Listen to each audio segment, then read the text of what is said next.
TRS, BJP और MIM के खिलाफ लड़ रही है। ये अपने आप को अलग अलग पार्टियां कहती हैं, मगर ये सारी की सारी एक साथ मिलकर काम कर रही हैं। टीआरएस को मैंने अपनी आंखों से लोकसभा में देखा है। बीजेपी को उनकी जरूरत पड़ी, एकदम उनके लोगों ने पूरा समर्थन किया। किसान बिल में जरूरत पड़ी, नरेंद्र मोदी जी ने एक इशारा किया, बीआरएस एकदम उनके साथ खड़ी हो गई। हमने आज पब्लिक मीटिंग के लिए दिन चुना, तीनों के तीनों ने अपनी मीटिंग एक साथ की। क्यों? क्योंकि हमारी मीटिंग को वो तीनों के तीनों डिस्टर्ब करना चाहते थे, मगर तेलंगाना ने कांग्रेस पार्टी को इतनी शक्ति दी कि मीटिंग को नहीं डिस्टर्ब कर पाए। शाम को फोन कॉल चलेगी, एक दूसरे से बात करेंगे और कहेंगे भाई कांग्रेस पार्टी को रोकने का कोई और तरीका निकालना पड़ेगा। विपक्ष के हर नेता पर कोई ना कोई केस है। ईडी, सीबीआई, इनकम टैक्स, सारे के सारे विपक्ष के नेताओं के पीछे पड़े रहते हैं, मगर तेलंगाना के चीफ मिनिस्टर के खिलाफ कोई केस नहीं है। एमआईएम के नेताओं के खिलाफ कोई केस नहीं है। विपक्ष पर आक्रमण होता है। नरेंद्र मोदी जी अपने लोगों पे कभी आक्रमण नहीं करते हैं। वो आपके चीफ मिनिस्टर को और एमआईएम को अपना मानते हैं, इसीलिए इन लोगों पे कोई भी केस नहीं है। भ्रष्टाचार के सब रिकॉर्ड तोड़ दिए, मगर ईडी, सीबीआई, इनकम टैक्स कोई केस नहीं। आज मैं सोनिया जी का भाषण देख रहा था और मैं सोच रहा था, जो सोनिया जी कहती हैं वो कर डालती हैं। चाहे कुछ भी हो जाए, जोरों से नहीं बोलती हैं, मगर एक बार उन्होंने बात कह दी तो फिर वो करके दिखा देती हैं। 2004 में उन्होंने आपसे कहा था कि तेलंगाना के बारे में कांग्रेस पार्टी सोचेगी, तो फिर करके दिखा दिया। और आपका जो सपना था, तेलंगाना स्टेट का सपना, जिसके लिए आपने खून पसीना कुर्बानी दी थी, उस सपने को सोनिया जी ने आपके साथ मिलकर पूरा किया। बीआरएस को हम बीजेपी रिश्तेदार समिति कहते हैं, चीफ मिनिस्टर के परिवार को मिलता है। हमने तेलंगाना को स्टेटहुड केसीआर के फायदे के लिए नहीं दिया था, केसीआर जी के परिवार के फायदे के लिए नहीं दिया था।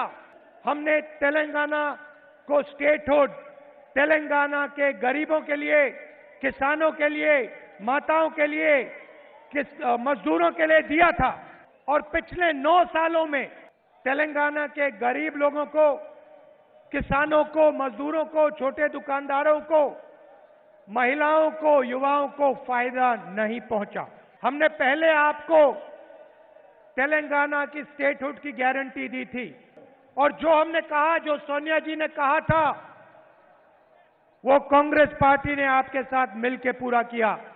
100 दिन के अंदर बीआरएस की सरकार यहां से हट जाएगी। इसको कोई नहीं रोक सकता, चाहे बीजेपी चाहे, चाहे एमआईएम चाहे, चाहे बीआरएस चाहे। ये सरकार बदलेगी, बदलेगी। हमने एक गारंटी पहले दी थी, आपके साथ एक सपना देखा था, अब हम आपको 6 और गारंटी देना चाहते हैं। सबसे पहले इंद्रम्मा इंड्लू, घर के कंस्ट्रक्शन के लिए 5 लाख रुपए उन परिवारों को जिनके पास घर नहीं है, और 250 स्क्वायर फुट का घर तेलंगाना के जो मूवमेंट में लोग लड़े थे उनके लिए। तेलंगाना में जो भी लोग हैं, शायद आप टीवी पे इसको देख रहे हो, तेलंगाना में जो भी लोग हैं जिनके पास घर नहीं है, आप अच्छी तरह सुनिए, जैसे ही हमारी सरकार आएगी, आपके सिर के ऊपर एक छत आ जाएगी। और जिन लोगों ने स्टेट के लिए लड़ा, 250 स्क्वायर यार्ड का घर मिलेगा। दूसरा वायदा, महालक्ष्मी, जो सोनिया जी ने अनाउंस किया, हर महीने महिलाओं के लिए 2500 रुपए। नरेंद्र मोदी जी ने 1000 रुपए का सिलेंडर दिया। हम आपको 500 रुपए का सिलेंडर देने जा रहे हैं। कर्नाटक की महिलाएं आज कर्नाटक की बसों में मुफ्त में जाती हैं कि आपने हमारी जिंदगी बदल दी। कांग्रेस पार्टी की सरकार आएगी तो तेलंगाना की महिलाएं मुफ्त में बस में घूमेंगी। तीसरा वायदा गारंटी गृह ज्योति 200 यूनिट मुफ्त बिजली। चौथा वायदा युवा विकासम 5 लाख रुपए तक कॉलेज के लिए असिस्टेंट युवाओं को।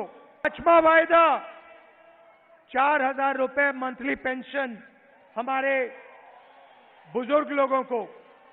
राजीव आरोग्यश्री 10 लाख रुपए हेल्थ इंश्योरेंस। रायतू भरोसा 15,000 रुपए हर एकड़ हमारे किसानों को और 12,000 रुपए लेबरों को। भाई और बहनों, कर्नाटक के चुनाव में नरेंद्र मोदी जी ने भाषण दिया, कहा कि कांग्रेस पार्टी अपने वायदे पूरे नहीं करेंगी। हमने कर्नाटक में गारंटी दी थी 5। जिस दिन हमारी कैबिनेट की स्वेरिंग इन हुई उस दिन हमने ये गारंटी लागू कर दी। उस दिन हमारी नई कैबिनेट ये 6 गारंटी आपको दे देगी। सालों के लिए यहां की सरकार ने आपसे आपका धन लूटा। कालेश्वरम प्रोजेक्ट में 1 लाख करोड़ रुपए लूटा। धारनी पोर्टल स्कैम में आपकी जमीन छीनी, दलितों से जमीन छीनी, रायता बंधु से बड़े लैंड ओनर्स को फायदा मिला। इतने लोगों के लिए घर बनाए। आपके पब्लिक सर्विस कमीशन के पेपर लीक किए। 2 लाख सरकारी वैकेंसी आपको नहीं दी। आपसे पैसे लूटने के अलग अलग तरीके हैं। इसीलिए हम आपको आपका पैसा वापस देना चाहते हैं। और ये जो हमने कहा है, आप कर्नाटक में चले जाइए, आपके पास में है यहां पे, आप जाइए कर्नाटक में जाइए और वहां किसी से भी पूछ लीजिए, महिलाओं से पूछिए, किसानों से पूछिए, उनसे पूछिए जो कांग्रेस पार्टी ने किया था वो करके दिखाया।